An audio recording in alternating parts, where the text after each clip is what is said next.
Hi நண்பர்களே, MST வைப்ஸில் morning சாப்பிட ரொம்ப ரொம்ப ஹெல்த்தியான பிரேக்ஃபாஸ்ட் பார்க்கலாம்.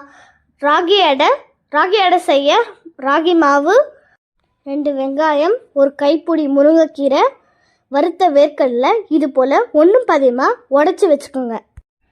ஒரு பேனில் 2 ஸ்பூன் எண்ணெய் ஊற்றிட்டு வெங்காயம் போட்டு 1 நிமிஷம் வதக்கிட்டு முருங்கைக்கீரை போட்டுட்டு 2 நிமிஷம் வதக்கிட்டு ஸ்டவ் ஆஃப் பண்ணிடுங்க.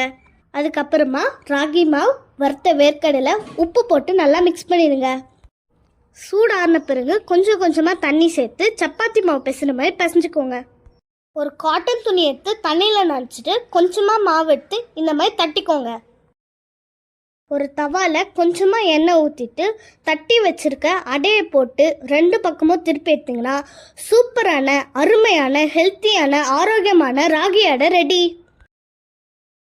இது கூட பெஸ்ட் காம்பினேஷன் தேங்காய் சட்னி, கலக்காய் சட்னி, கார சட்னி. இந்த வீடியோ உங்களுக்கு பிடிச்சிருந்தா லைக் பண்ணுங்க, சப்ஸ்கிரைப் பண்ணுங்க, கமெண்ட் பண்ணுங்க.